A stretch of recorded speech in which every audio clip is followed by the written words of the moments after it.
Thanks so much for joining us. We are here to talk about the current productions going on this summer at the Norris Theater. Let us start with Sweet Charity. Debbie, thank you so much for joining us today. Oh, it's my pleasure. Thank you for asking me. And we want to remind all of the people out in the community, remember theater in the summertime because there's so many great productions going on. A lot of people are not going out of town this summer, so we want to remind them to come right here at the Norris Theater to see great shows like Sweet Charity. Right.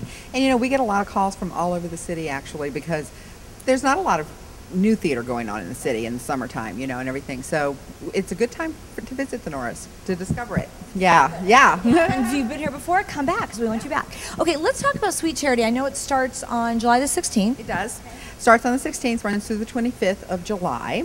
And I'm very excited about this show because I have the legendary John Engstrom directing it. He worked directly with Bob Fosse. He was one of Bob Fosse's dancers.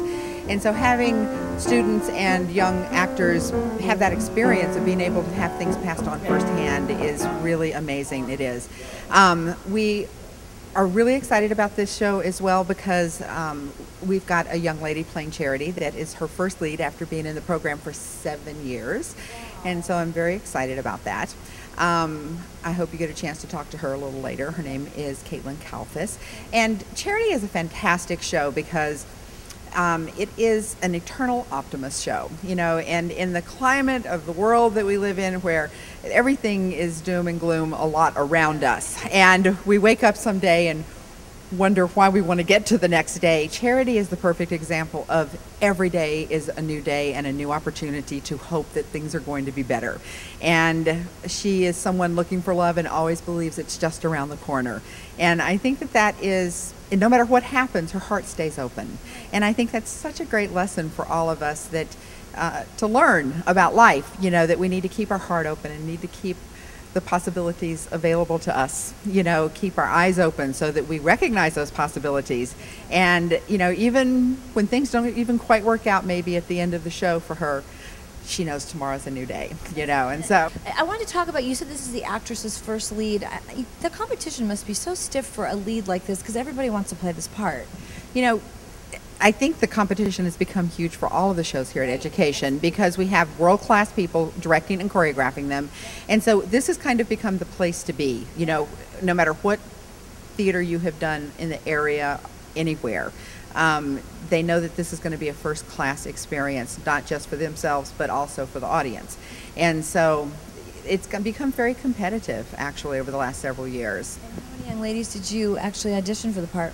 Well, we had about 60 people audition for the show.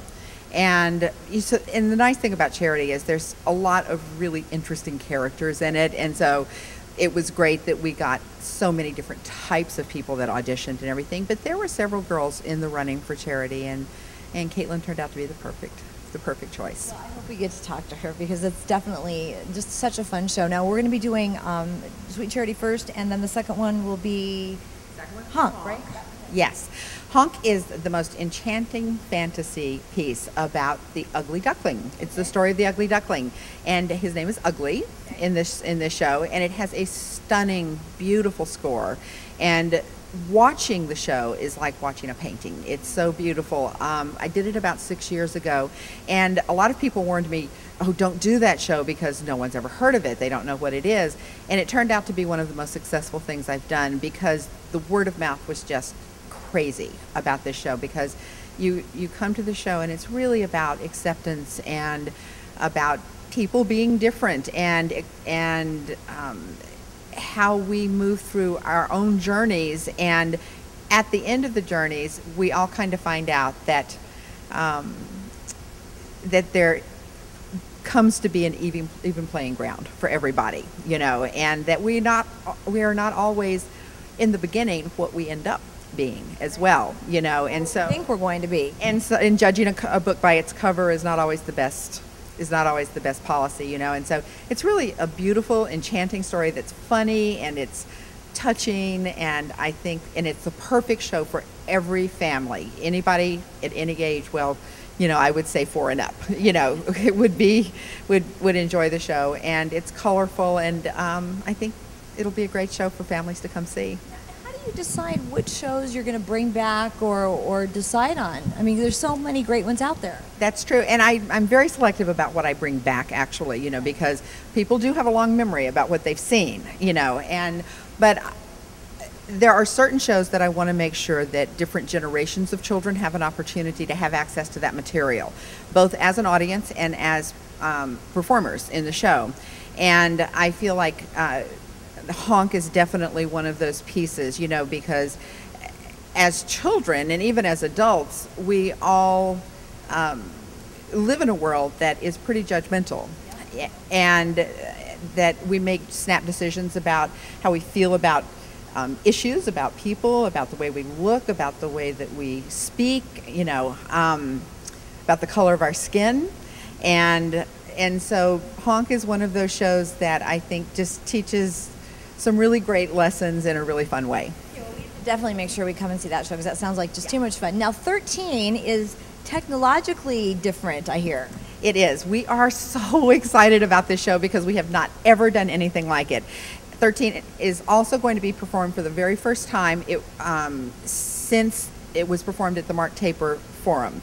It debuted there. The very first time it was ever seen in the world was at the Mark Taper Forum, and I have about 4 of those students that participated in that production, not in the show, but have grown up in my program and everything, and so they were there for that. And so bringing it here as kind of a Los Angeles debut, and everything is very, very exciting. We are excited technologically because we're going to be using a lot of multimedia in the show to change space-time setting, in the show. So it's the multimedia aspects of the show actually become part of the set, believe it or not. And we will probably be having some interactive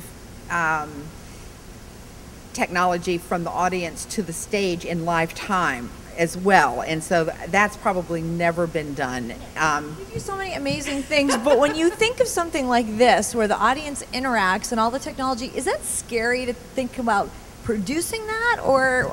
Well, if I didn't have the right people in place and the right backup, I would be terrified, honestly. But I'm usually pretty careful about when I put things in place, making sure that I can actually do it. That helps. So we're excited about that. We're also excited about the fact that we had people audition for this show from all over the state. We had people from and out of state, actually. We have one actress coming in from Las Vegas. They're moving here for the summer so that their child can participate in this show. We have an actress from Sacramento that's going to be in the show, from Canyon Country, from the Valley, and then we've got lots of great, very, very talented actors from the area as well,